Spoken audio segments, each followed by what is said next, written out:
Well, after taking 2 of 3 against the Rangers, the Sox had the night off last night. GM Dave Dombrowski still hard at work, though, pulling the trigger on a deal. Boston acquiring infielder Aaron Hill from the Brewers for 2 minor league players, pitcher Aaron Wilkerson and infielder Weldon Rijo. 34-year-old Hill is hitting .283 with 8 home runs and 29 RBI this season. Yankees, meanwhile, kicking off a 4-game series against the Indians in Cleveland last night. Bottom of the 3rd, Indians up 1-0, and Jason Kipnis adds to that lead. A solo shot for the second baseman, his 12th of the year. Top 5, same score when Didi Gregorius is at the plate, and he goes deep to cut the deficit in half. It's the shortstop's 10th home run of the season.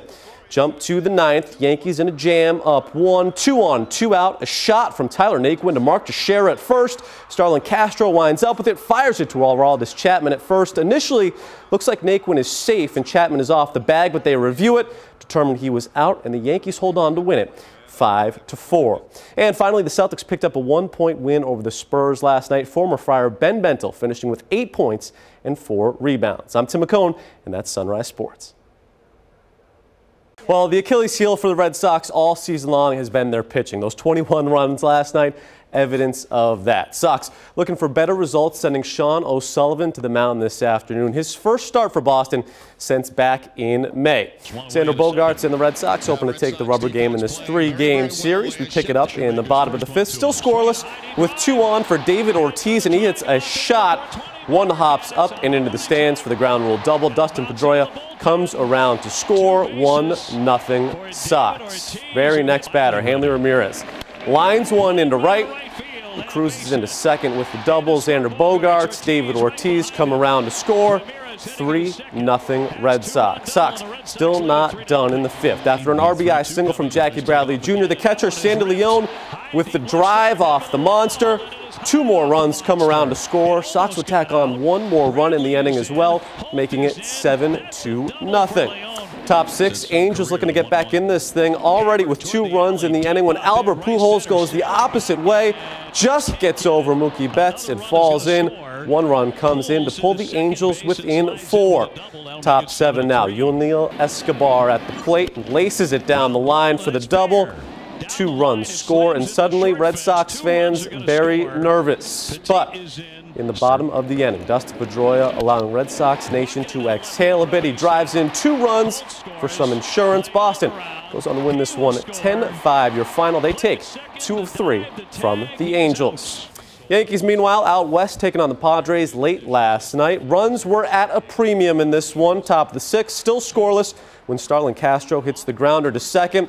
Certainly not flashy, but it gets the job done, bringing in Jacoby Ellsbury for the 1-0 lead. Bottom 6, Matt Kemp at the plate. He loops one into the opposite field to bring in a run, and we're all tied up at 1.